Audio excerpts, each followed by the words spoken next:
एक बार की बात है, गौतम बुद्ध अपने शिष्यों के साथ एक गांव से दूर किसी बड़े नगर की तरफ जा रहे थे। गर्मी के दिन थे और रास्ता भी बहुत लंबा था। गौतम बुद्ध अपने शिष्यों सहित बहुत देर से चल रहे थे, जिस वजह से उन्हें बहुत प्यास लगती है। वहां से कुछ ही दूरी पर बरगद के वृक्ष की एक घनी छाव थी। सभी लोग उस वृक्ष के पास पहुंच जाते हैं। महात्मा बुद्ध अपने शिष्यों सहित वृक्ष की घनी छाया के नीचे विश्राम करने लगते हैं।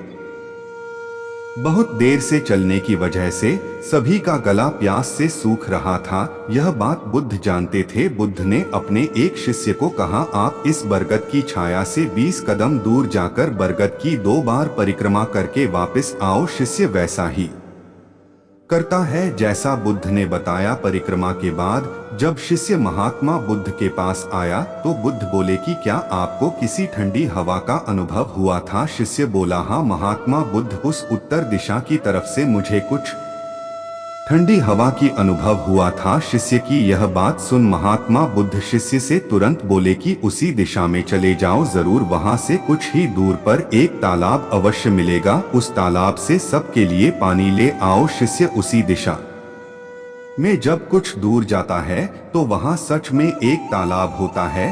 तालाब देख शिष्य बहुत प्रसन्न होता है और तालाब के निकट जाकर जैसे ही तालाब से पानी भरने वाला होता है, तभी शिष्य की नजर वहां दूर तालाब में कपड़े धो रही कुछ स्त्रियों पर जाती है।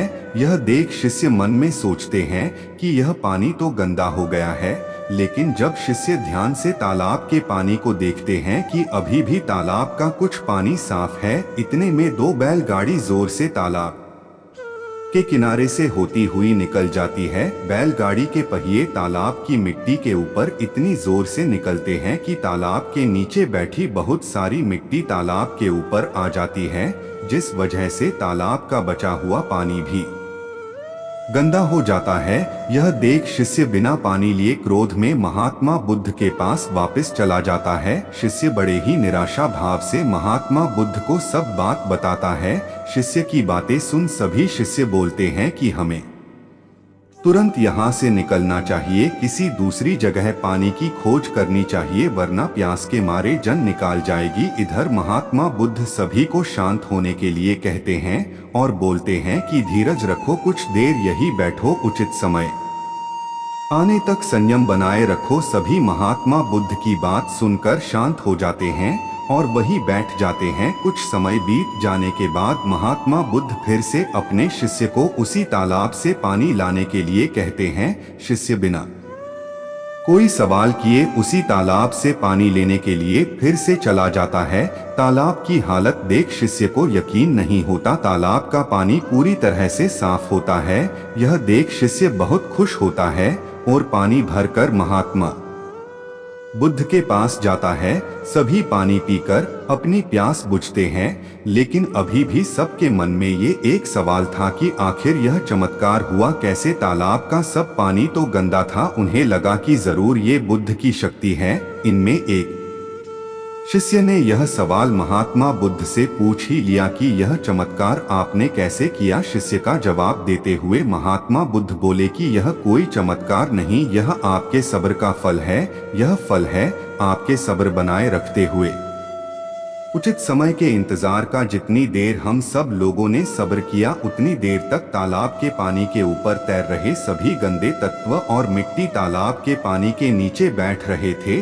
फिर कुछ देर बाद शिष्य जब वहां तालाब के पास पहुंचा, तब तक सब दूषित कण नीचे बैठ चुके थे, जिस वजह से तालाब का पानी पहले की तरह साफ हो चुका था तथा तालाब साफ दिखाई दे रहा था। यदि उस समय आप लोगों ने सब्र न किया होता, धैर्य न रखा होता, तो आप सब इतनी गर्मी में पानी की खोज में प्यासे रहकर शायद अब तक मृत्यु को प्राप्त हो गए होते, क्योंकि यहाँ से अगला कोई तालाब है या नहीं, और होगा भी तो क्या उसका पानी साफ होगा या नहीं? इन सब कारणों से आप कभी प्यास न बुझा पाते और प्यास से मर जाते। फिर इतना बोलने के बाद महात्मा बुद्ध शिष्यों को एक सीख देते हुए कहते हैं कि जैसी स्थिति हम लोगों के समक्ष आज आई है, वैसी ही स्थिति और मुश्किल दौर जिंदगी के हर मोड़ पर आएंगे। तब उस समय भी आपको ऐसे ही संयम बनाए रखना होगा और अपने विवेक से काम लेते हुए ही आपको एक उचित फैसले के साथ सही नतीजे पर पहुंचना होगा। हर मुश्किल दौर में सब्र रखते हुए ऐसे ही शांत मन से ही कोई फैसला लेना चाहिए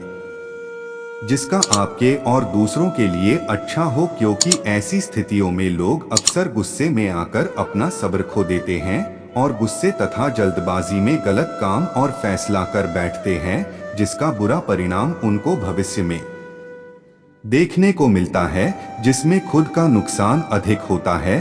कुछ परिस्थितियां जीवन में ऐसी होती है जहां हमें सब्र बनाए रखते हुए उचित समय का इंतजार करना होता है, लेकिन लोग अक्सर यहीं पर अपना सब्र खो देते हैं और उचित समय आने का इंतजार नहीं करते, जिस वजह से उनको आगे चलकर दुख और मुश्किलों का सामना करना पड़ता है।